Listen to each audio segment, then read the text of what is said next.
Hi guys, welcome back to yet another YouTube video. If you're new here, hi, my name is Eme, and if you're a subscriber, thank you so much and welcome back to yet another YouTube video. Guys, I'm so grateful for the love you've shown me on my previous videos. I know I keep saying this a lot, but I did not expect this.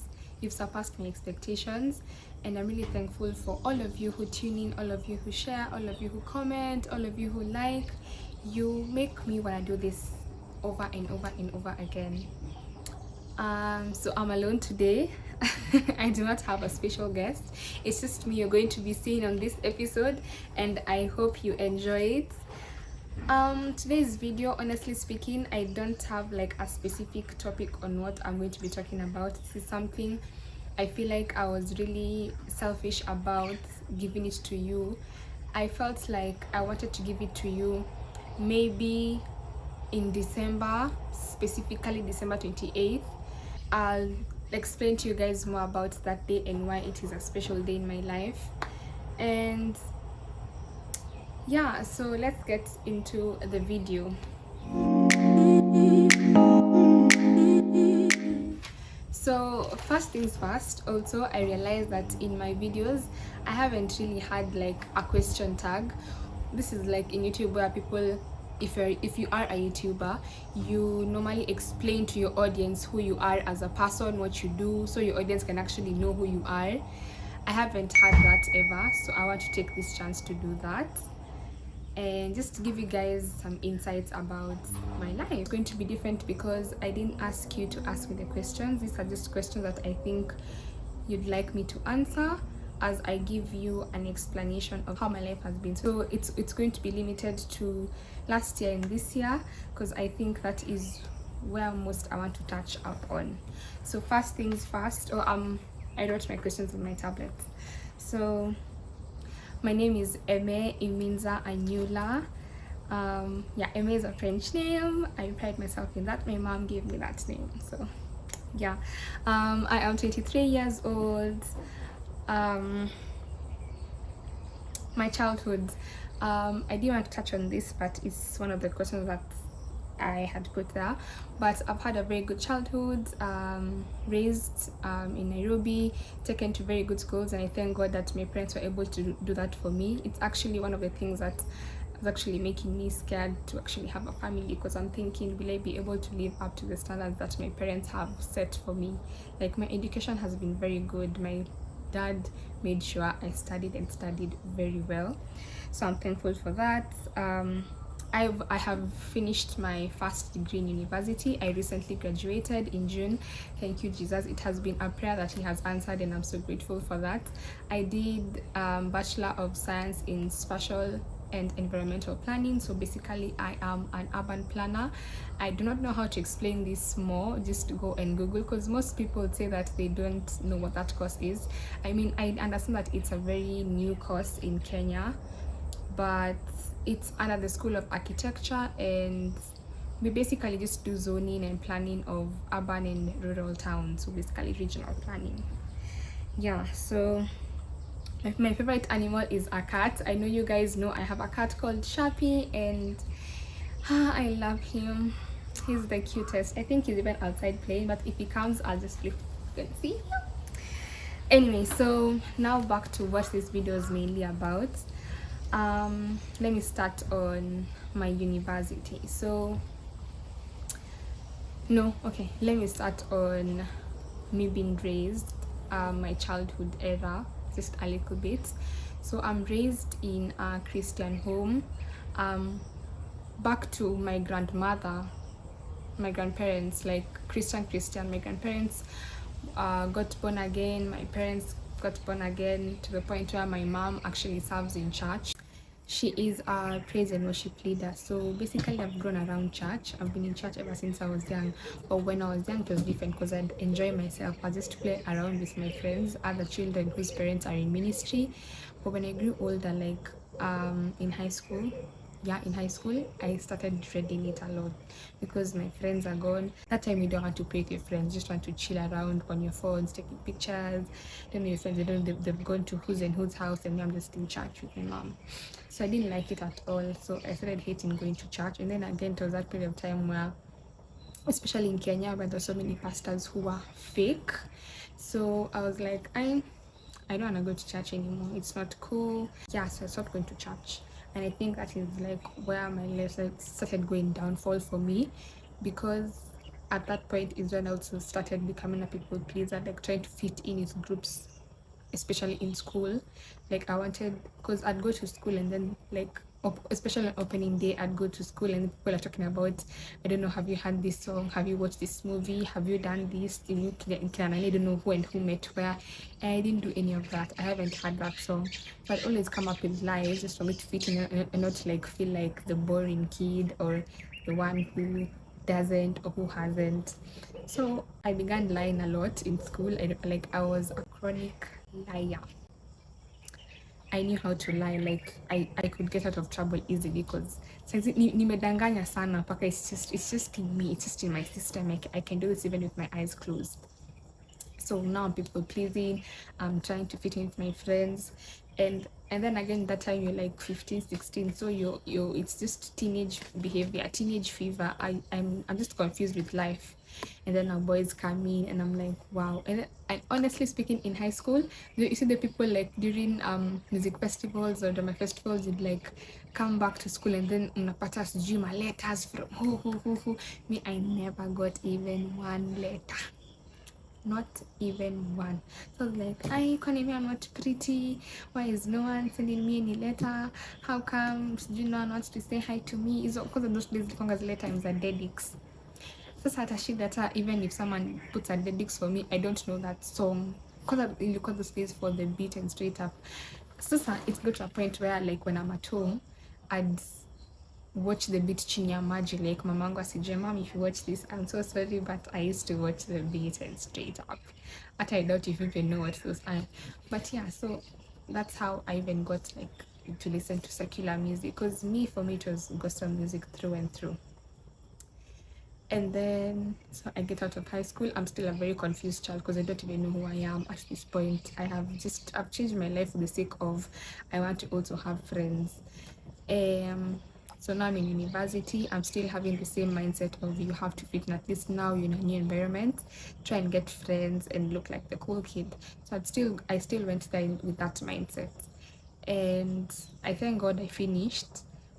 But I think also part of my life in university, I know I came out with a couple of good friends who actually saw me for me. I didn't have to change myself to fit in and be that girl mwenye, I'm with it. So yeah, I finished university. I'm still very confused. That was last year actually. This is isn't mambo recent, guys, and I think one thing about me is I did a very, very good job hiding it because I don't think anyone noticed it. But I was confused. I was so confused. Remember, I wanted to start a YouTube channel, and then the next day I saw a meme of someone saying the way wasichana wa Nairobi kila mtu sasa anataka kuanza YouTube channel and all of them are doing the same thing. I was like, okay, I'm not doing this. Sitaki watu waniangalie vibaya, sitaki kuwa part of the Nairobi girls. So I didn't do it. Like I was like a leaf. I was being blown on each and every side. Like sikuwa na msimamo. I could want to do something today. Like today, I'd leave the house knowing my favorite color is brown. I go outside and someone says anything funny about brown, and all of a sudden I love pink. So fast forward to December. I remember it was in my, I think it was my cousin's house, and I was with my mom, my auntie, and some of my cousins, and we were watching a video on a guy who was a witch doctor. I really hope I can get the video so I can link it down for you guys, so that you guys can watch it and maybe understand what I'm talking about. But this was the specific video that actually hit me and like iliniingia ndani. Some people say that like when you know, ama it's like when that moment comes, it just comes to you. That's what happened to me, honestly speaking, and I've never actually told anyone this story before. But he was talking about his life in the dark world when he was doing all of those witchcrafts, and he explained how he was born into witchcraft, because his mother traded him, like the mom asked for a boy, and in exchange, like the boy's life will be given to them. So that's how he got into witchcraft. It wasn't like him wanting to, and he grew up, he did all of these things, and then it got to a point where he got saved. So like when I was talking, I was like, maybe I can do it too. Unajua ile yenye najitoa tunajiambia tu like I even me can get saved, kwani how hard can it be? It was just like a thought in mind, and that was I think on 24th of December. 25th, it kept on ringing in my head like, what are you doing with your life? Like, what exactly do you want? Unajua this time I finished school, but I haven't graduated. Actually, I remember I missed my graduation. It was supposed to be last in December, but something had just happened. You know, public universities in Kenya, you always have to go to something. So I didn't graduate in December, but that was my set date for graduation. And I was so angry with life, I was so angry with everyone. I was like, how can this happen to me? Like, what is going on? I just want to leave school. I just want to like give me my papers, you know. And I was so angry, and then I watched this guy talking about his life, and I'm telling you, it wasn't like I didn't feel like actually I'm relating to him. His testimony just touched me, honestly. So like I don't relate to anything that he's talking about. And I think this was like one of those God came to me moments that people keep talking about. Like when God comes to you, you just have to let go. Like you just you don't have to, but you just let go. So the same thing happened to me. And I remember after Christmas, I told my mom that I want to come back home alone because they were leaving again, but I didn't want to stay with people. Like I just felt like I just want some time alone. So I came back home, and I remember I was walking back to the house and I was like, I don't want to do this anymore. This, I don't know what this is. I just remember saying the words, I don't want to do this anymore. And I came back home and I cried alone in my bedroom. And then actually slept while crying. Like I woke up next morning with puffy eyes. I don't remember when I slept, I just remember the last thing I remember is I was crying, and then the next thing I woke up and it was the next day. And then I decided like I'm going to change my life. Like I don't want to live where I've been living anymore. Like I just want to do me. I just want to do something different. I'm telling you, I didn't know what I wanted in life. I didn't know what I was doing. I didn't know who I was. It's not like right now I like have a complete answer if you ask me who I am, but I'm getting there. Like I can give you some answers. Like right now I know what kind of path I want to take. I know what things I want to do, especially for me who's doing so much of social media. There's so much in this industry that if you're not grounded, you can easily get lost. So yeah, the next morning I woke up, and I remember I was like, I had this urge of like, let me call my friends, let me go out with my friends. Like I can't believe it, I'm alone. Like let me go. I have the freedom to do whatever I want to do. But something held me back, and I was like, we just talked yesterday. Like we just decided to do something different. Like what are you doing? Like, honey. So I stayed for a while, like ile patience, like pole pole, like think about it again. And then I told myself like, just don't drink, just don't smoke, just don't do it. I remember like, okay, ADHD, it's not me talking about very many different stories, but when I was young watching Disney, there was this, I can't remember the exact name of the program. I think it was the Thundermans, when Max had a devil and an angel on both sides of the shoulder. It was like that. Like I had voices on this side, voices on this side, and all of them are conflicting. But I thank God. I think he is stronger, and I thank God that I was even able to listen to his voice more. I actually decided that I will not drink and I will not smoke ever again. Anyway, yeah, so that was like my turning point on 27th of December. And then on no, yeah, I remember last year, Sunday, 31st December was a Sunday. So I went to church. I went to church alone, and then there was what's it called, an altar call. I remember I went there crying. Oh my gosh. So yeah, so the pastor prayed for me. Personally, like me making the decision, I gave my life to Christ on 28th December 2023. But the one where you go to church, the pastor prays for you, and then you have like someone walking with you the journey, it was on 31st December 2023. So yeah, you're born again. And this is something that I didn't get to realize till last year, that just because you are born in a Christian family doesn't mean that you are born again.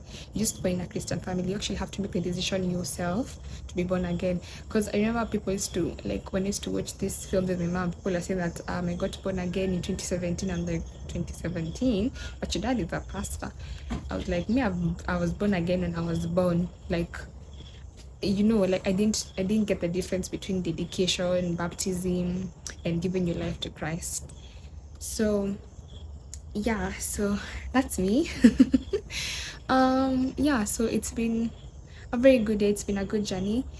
Tough. I'm not gonna lie, it's been so tough. Like, I've had so many temptations. Being a baby Christian is not the easiest, and I remember, like, when I got born again, I thought, like, oh my god, my life is going to be so good, it's going to be so easy, I'm going to be so blessed, like, I'm going to have so much favor. It's not a lie. You are, like, the thing about God is when you follow what he asks you to do, blessings come your way, but it is never easy. I have wanted to do so many things that, according to my covenant with God, I keep saying that it's a personal journey. Like, salvation is a personal journey. This is even something that my mom has keeps telling me, that it's a personal journey, and it's not a rosy journey. I can tell you that it's a very scary journey, because I am actually putting all my faith in one person, in a supreme being. But it's the best journey I've ever been in, because I have a forever companion, a forever friend. I can confide in him, I can talk to him, I can cry to him, and I do not have to worry about a single thing. I mean, it's taken me close to a year to actually come out and say, guys, I am a born again Christian, because I was scared of rejection from friends. I was scared of what people are going to say, people's opinion. It's still scary, especially for me, when it comes to also brand deals. Like, it takes, I don't know, like, I felt as if, like, for me, as someone who's in social media, that me saying I'm a born again Christian is going to close so many doors for me. But a funny thing is, it has not happened to me, especially like when I'm signing contracts with brands, is where I'm tested the most. Like, I decided to be sober this year, and then I got a brand deal that included alcohol in it, and I had to say no, you know. So it's, I mean, there's uncertainty in it for me, but in the long run, I know that I am doing the right thing, because I keep going back to God and I keep telling him, you told me this, so I'm going to listen to you, I'm going to put my faith in you, and I'm going to let you do you, I'm going to let you lead me. So yeah, you've gotten to know me. Thank you so much for